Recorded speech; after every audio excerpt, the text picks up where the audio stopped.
오늘 베드로전서 2장 18절에서 25절의 말씀을 가지고 세상 속으로 부르신 목적이라는 말씀을 가지고 하나님께서 시간 우리 큰은혜 주심이 있습니다. 교회는 세상으로 부름을 받은 거룩한 무리들이 모여있는 곳이다. 세상에서 이리저리 깨어지고 상처나고 죽을 만큼 되었다가 응급실 같은 교회, 우리 교회를 응급실 같은 교회라고 하고 또 재활 치료하는 교회가 있고 또 앞으로 돌진하게 하는 교육을 시키는 그런 교회도 있는데, 하지만 우리가 여기서 응급실 교회에 머무는 것도 재활 치료하는 것, 교육받는 것도 중요하지만 여기서 계속 아이들처럼 젖을 먹고 그리고 결혼도 하지 않고 가정을 꾸미지 않는다면 문제가 있다라는 거예요. 오늘 교회가 마치 자신을 위해 존재하는 것처럼 생각한다라는 거예요. 자신의 뜻을 이루어주고 자신만의 행복을 위해서 오는 그런 교회라고 생각하는 사람이 많은데, 우리 응급치료, 재활치료를 받고 거기에 머무는 것이 아니라 건강한 성도는 교회에 머무는 것이 아니라 세상에 나가서 복음을 전하는 성도가 되어야 될 줄 믿습니다. 그래서 세상 속에서 남을 이해하지 못하고 용서하지 못하고 힘들고 어렵고 주저앉는 그런 영혼들에게 활기를 주고는 안 돼.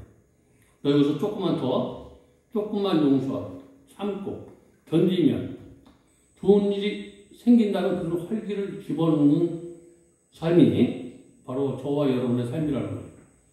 세상에 지쳐가는 영혼들, 그런 영혼들에게 활기를 집어넣는 것, 이것을 복음이라고 얘기하는 거예요. 그러니까 말씀을 들을 때 말씀이 그 안에 내가 있으면 살아있는 말씀이 안 돼. 주님이 살아있는 말씀을 들을 때 향기가 나는 줄 믿습니다. 그들에게 소망을 주는 거예요. 그들에게 희망을 주는. 그래서 세상 속으로 교회를 부르시는 부르심에 익숙하지 않다는 거예요. 저와 여러분을 하나님 교회에 부르신다는 것, 내가 힘들고 어려운 교회에 찾아오는 것은 우리가 익숙한데, 내가 여기서 은혜 받고 내가 무엇인가 건강해지면 세상으로 내보내는데 익숙하지 않다는 거예요.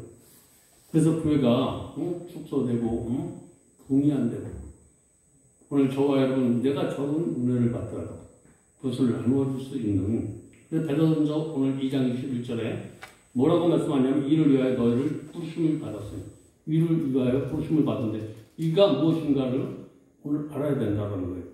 그리스도가 너희를 위하여 고난을 받으사 그리스도가 우리를 위해서 고난 받은 일이라는 거예요. 이 너희에게 본을 비춰 그 자체를 따라오게 하셨으니 예수님께서 우리에게 본을 보시고 우리를 그 자체를 따라오게 하셨다라고 오늘 이렇게 베드로전서는 기록하고 있고 베드로전서 3장 9절에 뭐라고 말씀하냐면 악을 악으로 그리고 욕을 욕으로 갚지 말고 도리어 복을 빌라 이를 위하여 너희는 부르심을 받았으니 우리는 악으로 갚지 않고 악을 위해서 기도하는 사람으로 부르심을 받았다라고 이렇게 베드로전서는 우리에게 건면하는 거예요. 내가 보기에 악하고 그런 사람을 위해서 악하다고 내 입에서 저 사람은 안 돼. 저 사람은 더러운 놈이야. 추한 놈이야. 이건 악으로 갚는 거예요. 그런 사람을 위해서 기도할 수 있는 선한 양심, 선한 행실과 선한 양심이 오늘 믿음이라고 이렇게 오늘 베드로전서는 말씀하고 있는 거예요. 저와 여러분이 선한 양심과 선한 행실이 있으면 믿음이 있는 사람입니다. 이런 것이 없으면 믿음이 없는 거예요. 저와 여러분에게 선한 양심과 선한 행실이 있기를 주님의 이름으로 축원드립니다. 믿음이 있다라고 하면서 내 안에 선한 것이 없어. 내 생각은 항상 악으로 판단하게 돼 있다는 거예요. 하나님의 말씀의 기준에서 바라볼 때 우리가 선을 행할 수 있다는 거예요. 저와 여러분 나의 잣대로 바라보지 마시고 하나님의 잣대로 바라볼 수 있는 그런 귀한 은혜가 이 시간 임하길 바랍니다. 베드로가 첫 인사말로 그에 대한 문구가 너희는 택하심을 불러내심을 받은 이라고 이렇게 표현하고 있는데 택하심을 받은 저와 여러분이라는 거예요. 근데 택하심을 받은 저와 여러분이 어떻게 살 것인가 그거에 대해서 오늘 뭐라고 악으로 갚지 말고 욕으로 갚지 말고 도리어 그들에게 복을 빌라. 이런 사람으로 만들기 위해서 저와 여러분을 택하셨다. 그리고 너희는 이 교회에서 살지만 세상의 중심에 살고 있다. 교회 중심에 살고 있는 것이 아니라 세상의 중심에 살고 있다라는 거예요. 그래서 너희는 세상의 빛과 소금이다라고 이렇게 얘기하는 거예요. 교회 중심이 되는 게 좋아. 근데 저와 여러분 교회 중심이 되는 것보다 더 중요한 것은 너희가 세상에 나가서 빛과 소금이 되는 게 더 중요하다라고 이렇게 말씀하는 거예요. 응? 내가 은혜 받는 것도 중요하지만 은혜를 전하는 게 더 중요하다라는 거예요. 은혜 받고 사용할 수 있는 그런 복의 벌을 받길 바랍니다. 그래서 한복판에 우리가 지나도록 그런데 이 한복판에는 어떤 사람이 있느냐면 까다로운 직장 상사, 까다로운 목사님, 까다로운 장로님, 까다로운 집사님 그리고 정말 내가 용서 안 되는 가정에 가면 남편일 수도 있고 자녀일 수도 있고 그런데 네가 판단하는 그 원칙과 그런 것을 가지고 살아가지 말고 하나님의 말씀의 원칙으로 살아가라는 거예요. 교회는 세상의 한복판에 들어갈 때 저와 여러분이 오늘 본문을 통해서 어떻게 세상을 지나갈 것인가.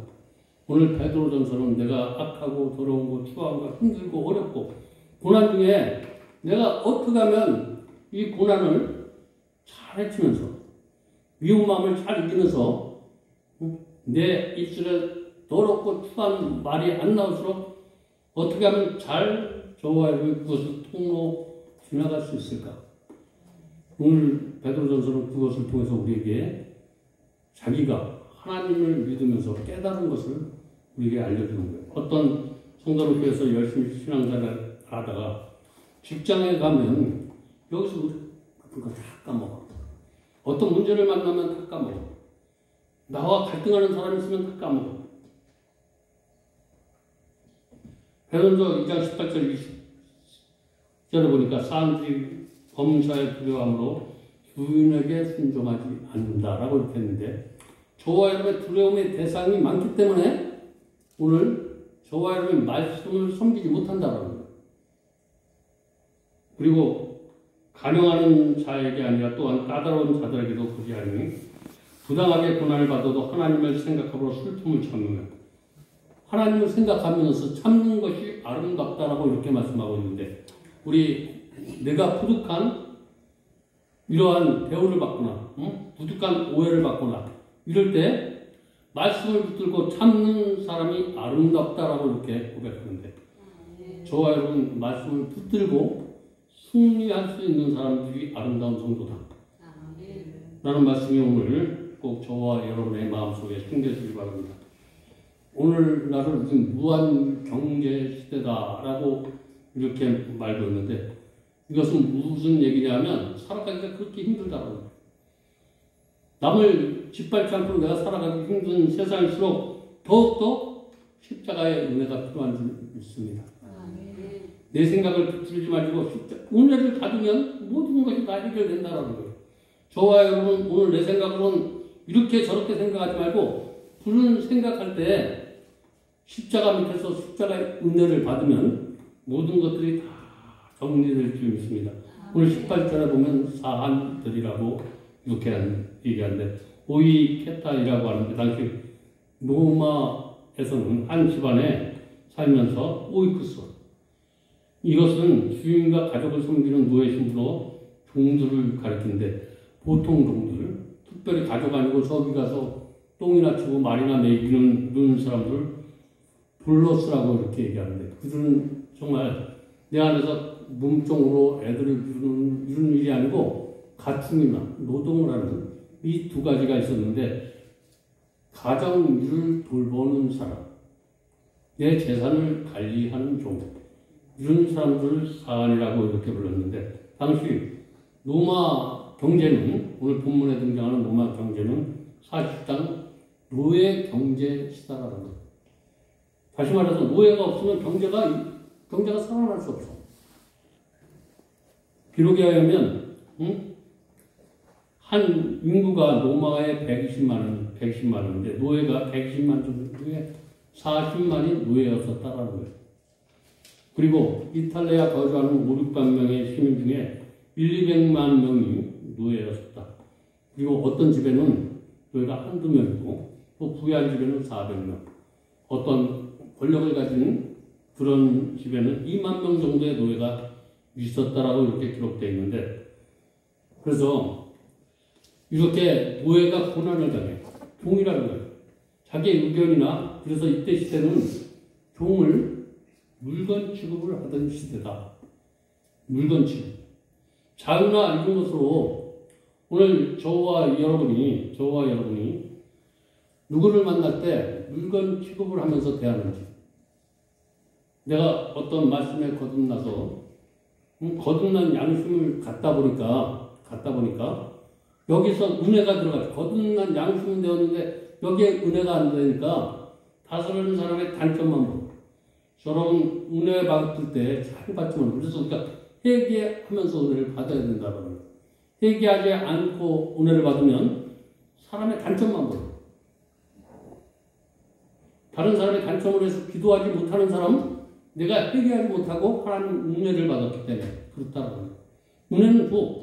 근데 은혜를 받을 때 내가 온전한 믿음의 사람이 되려면 회개를 하고 은혜를 받아야지 내가 이해 못하는 사람들에게 은혜를 주어서 십자가의 은혜로 그 사람을 새롭게 만들 수 있는 게 나를 통해서 전해주는 말과 행동과 인격, 품격 이런 것을 통해서 그 사람이 변화될 수 있도록 하는 것이 바로 그리스도의 삶이다라는 거예요. 오늘 말씀을 들으면서 내가 누군가를 입으로 이렇게 가르치려고 하는 사람이 있다면 오늘 말씀을 통해서 가르치지 마시기 바랍니다. 행동으로 가르쳐 주시기 바랍니다. 오래 참고 기다리면 반드시 변화된다라는 거예요. 그래서 성경은 입에 자갈을 물려라. 내가 선악이 가려지니까 자꾸만 무엇인가 저렇게 하면 안 될 것 같은데 이런 생각들이 나를 하나님 방법과 멀어지게 만든다라는 거예요. 그래서 교회가 분열이 되고, 그래서 은혜를 받되 온전하게 받아야 될 줄 믿습니다. 은혜를 온전하게 받는 것이 회개할 때 온전한 영이 임하게 되어진다. 아리스토텔레스는 뭐라고 얘기하냐면 노예는 불의가 가해질 수 있다는 것은 불가능한 말이다. 노예는 아픔이나 이런 것이 없다라는데 이 말은 무슨 얘기냐면 물건이기 때문에 아플 수 없어. 다시 말해서 노예는 재산으로 분류되어 있다는 거예요. 근데 좋은 교인을 만나면 재산도 귀하게 관리해요. 근데 나쁜 사람은 재산을 그냥 하찮게 관리한다는 거예요. 그래서 이런 노예 제도 시대 때는 좋은 주인을 만나야 된다는 거예요. 저와 여러분도 오늘 좋은 주인을 만나시기 바랍니다. 좋은 주인이 바로 누구냐면 예수님이라는 거예요. 예수님을 만나면 저와 여러분이 정말 좋은 종으로 살아갈 수 있게 된다는 거예요. 저와 여러분이 나를 만나면 흔들게 되지만 예수님을 만나면 귀한 삶을 살게 될 수 있습니다. 그래서 19절에 부당하게 고난을 받아도 예수님을 만나면 고난이 너희에게 유익이 되는 거예요. 그러나 내가 말씀의 주인이 되면 고난을 받으면 해가 돼. 오늘 고난 속에 꼭 예수님을 만나시기 바랍니다. 내가 왜 이렇게 열심히 했는데 이 모양이 됐지? 내가 열심히 했는데 왜 나는 이 자리에 서 있지? 이런 거 절대 나를 하나님의 지금도 모자란 게 있어서 너가 부족한 게 있어서 아직도 나를 하나님의 정국같이 사용하기 위해서 그리스도의 흔적이 되게 만들고 있어. 그리스도의 향기를 내게 만들기 위해서 나에게 이런 아픔을 주시고 이런 고난을 허락하시는구나. 이렇게 생각하는 사람이 그리스도의 삶이라는 거예요. 오늘 저와 여러분이 작아지니까 하나님 앞에 회개하시기 바랍니다. 그럼 하나님이 저와 여러분을 내가 가진 거 없어도 보잘 것 없어도 나는 작은 자가 아니라 큰 자로 너는 큰 자야. 이렇게 저와 여러분을 축복해 줄 수 있습니다.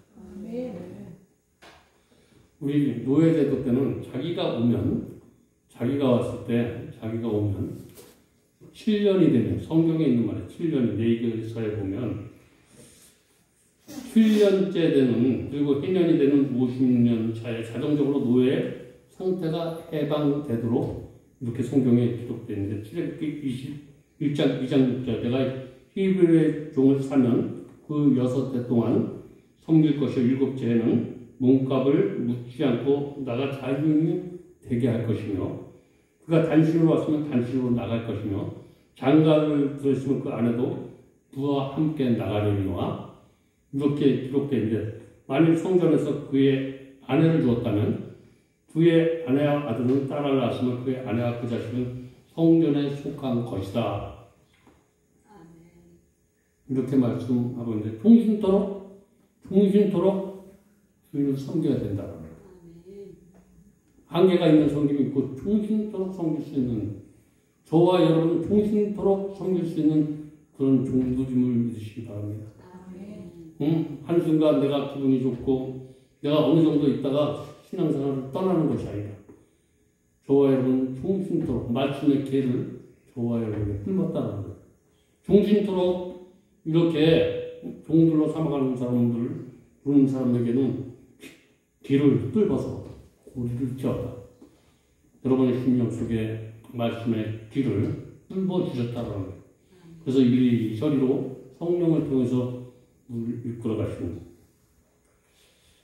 초대 교회는 셀로 땅이라는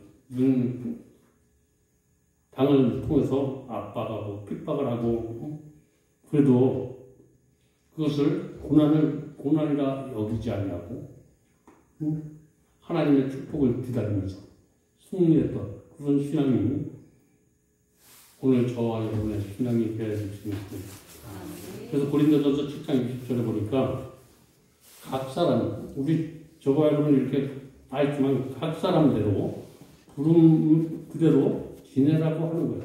장로는 장로, 목사는 목사, 집사는 집사 있는 그대로의 모습을 가지고 거기서 기쁜 마음으로 생활하는 것이 최고의 복이다. 그리고 고린도전서 7장 31절에 세상 물건을 쓰는 자들이 다 쓰지 못하는 것 같이 이 세상의 외양도 지나갑니다.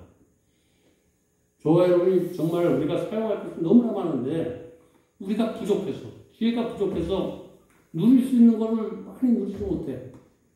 가진 것이 있는 것을 우리가 볼 수 있는 기회가 없기 때문에 가지지 않은 것, 불편한 것, 이런 것이 소중하다고 생각하는데 오늘 은혜를 입으면 저와 여러분이 지금까지 가지고 있지 않은 것 때문에 불평했던 것, 그래서 가지고 있는 것 때문에 감사할 수 있는 그런 은혜가 이 시간 넘칠 줄 믿습니다.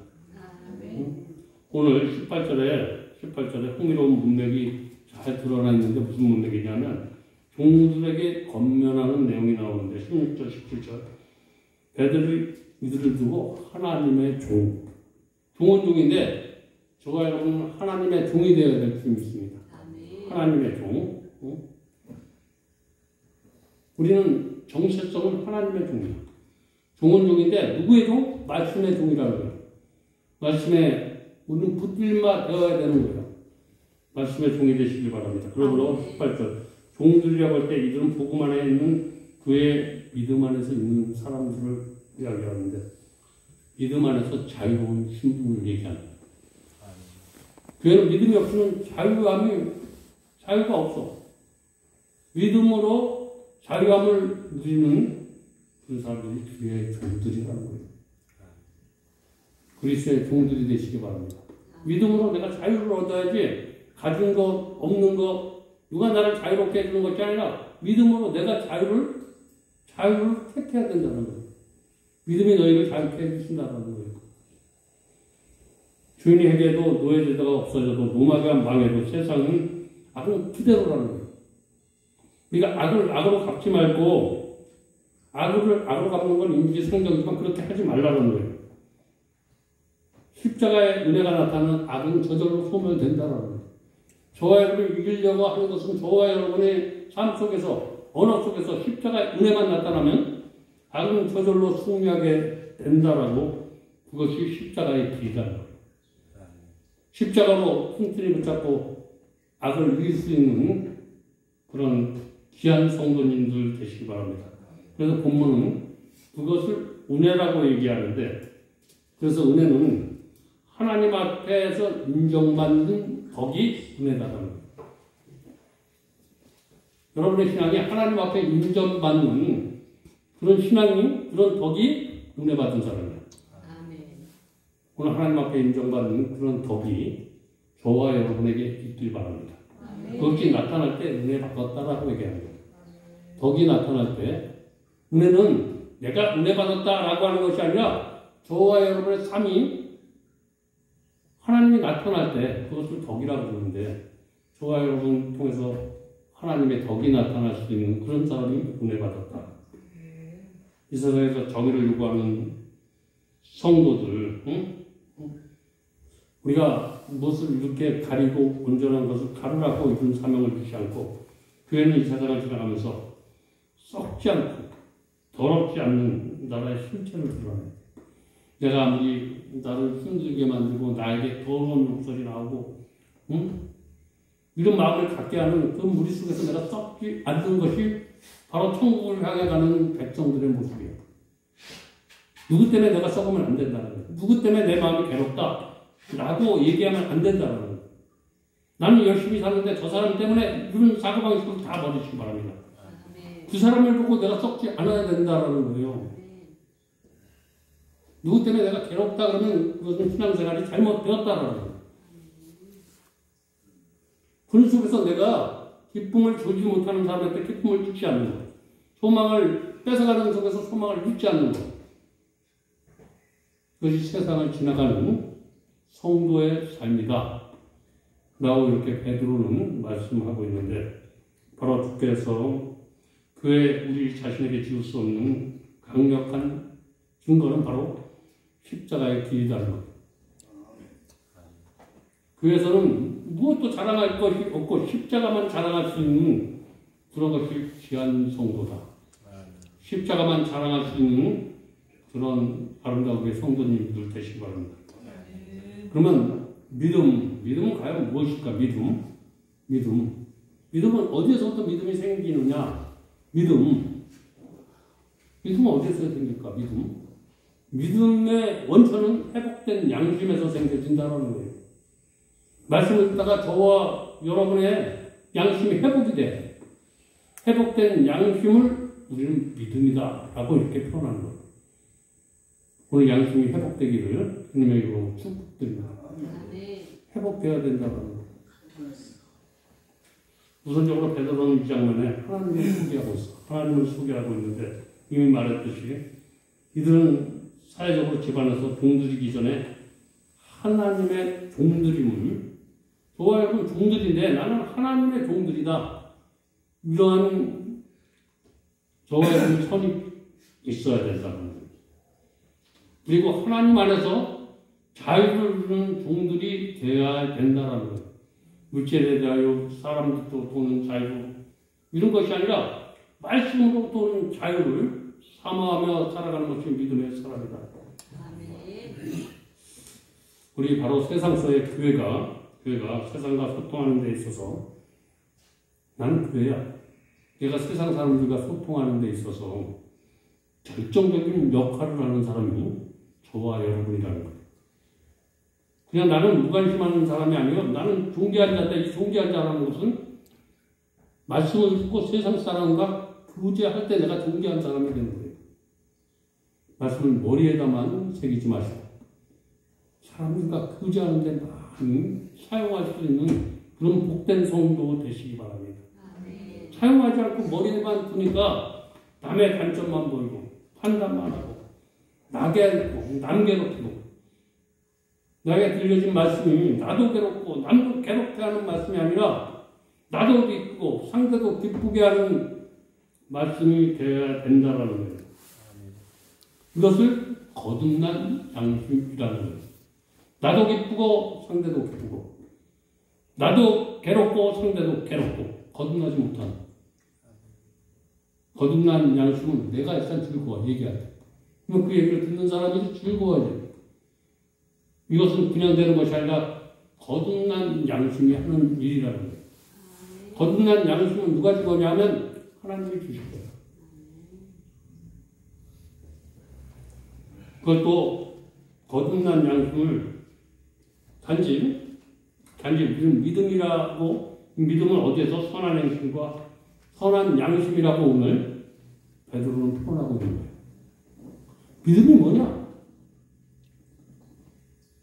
믿음이 뭐냐? 선한 양심과 선한 행실이 바로 믿음이다.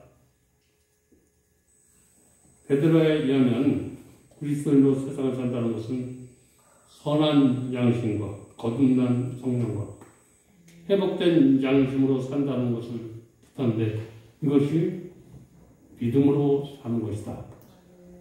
라고 이렇게 정의하고 있는데 오늘 말씀을 듣는 저와 여러분 선한 행위라면서 고난받으면 그것은 하나님 앞에 은혜로운 일이다. 말씀을 전하다가 남을 용서하다가 이렇게 고난받는 것은 하나님이 은혜로 갚아주신다. 라고 이렇게 말씀하시는데 바로 저와 여러분 이런 그리스도의 그런 사랑으로 멋지게 하나님 앞에 영광 돌리면서 살아갈 수 있기를 주님의 이름으로 축원드립니다. 기도하겠습니다. 하나님 감사합니다.